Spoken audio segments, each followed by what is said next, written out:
बहुत मेहनत करो यार, बहुत ज्यादा मत सोचना। मेरे को कई बच्चे मैसेज कर रहे हैं, बोल रहे हैं कि sir we want to quit. Give your examination, quitting is always an option. Nobody can stop you from quitting because you can quit like this, but you can't stand like this. ऐसे अगर गिर गए उठ नहीं पाओगे इतनी आसानी से जितनी आसानी से गिर सकते हो, बहुत आसानी से गिर सकते हो, है ना। छोड़ के जाना इज ऑलवेज एन ऑप्शन। कभी भी क्विटिंग में जोर लगता ही नहीं है, लेकिन अपने आप को बरकरार रखने में बहुत जोर लगता है। और ये मैं सिर्फ नीट की बात नहीं कर रहा, आप मुझे गलत मत समझिएगा। मैं आपको प्रेरित नहीं कर रहा हूँ कि आप ड्रॉप पे ड्रॉप लेते जाएं और आप नीट करते जाएं, नहीं, मैं जीवन की बात कर रहा हूँ। You always have to come back, you always have to be strong, you always need to show up whatever it takes.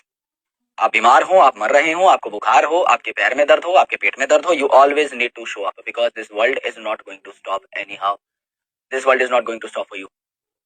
ये दुनिया रुकने के लिए नहीं बैठी है। कोई और आपसे बेहतर आएगा और आपको चटका के आगे बढ़ जाएगा।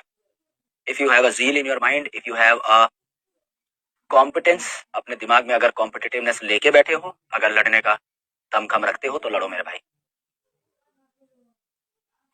शस्त्र कई बार कमजोर हो सकते हैं, वक्त जो है आपको आहत कर सकता है, लेकिन आपको झुका नहीं सकता अगर आप झुकना नहीं चाहते तो। ये प्रकृति आपको घुटनों पर ला सकती है, गिरा सकती है, लेटा सकती है, लेकिन जिसमें उठने का दम होगा वो उठ जाएगा। एनी हाउ, वक्त लग सकता है लेकिन जीत निश्चित है अगर आपके मन में वो संघर्ष जो है उसके लिए एक पागलपन है। संघर्ष से भागोगे तो संघर्ष पीछा करेगा, एक दिन दबोच लेगा आपको, और उस दिन दबोचेगा जब आप संघर्ष के लिए तैयार नहीं होंगे। इसलिए अपनी बाहें खोल करके संघर्ष का स्वागत करें और कहें कि आजा बेटा, भिड़ ले एक बार। अपनी आंखों में जो कन्विक्शन है उससे संघर्ष की आंखों में देखें एक बार और कहें कि आओ, दो दो हाथ हो जाए। पता लगेगा कि जीत जो है उस कॉन्फिडेंस में छुपी हुई है, कोई बहुत बड़ी बात नहीं। We are preparing for something that a lot of people are preparing, but if you have prepared with zeal, if you have prepared with planning, nobody is going to beat you.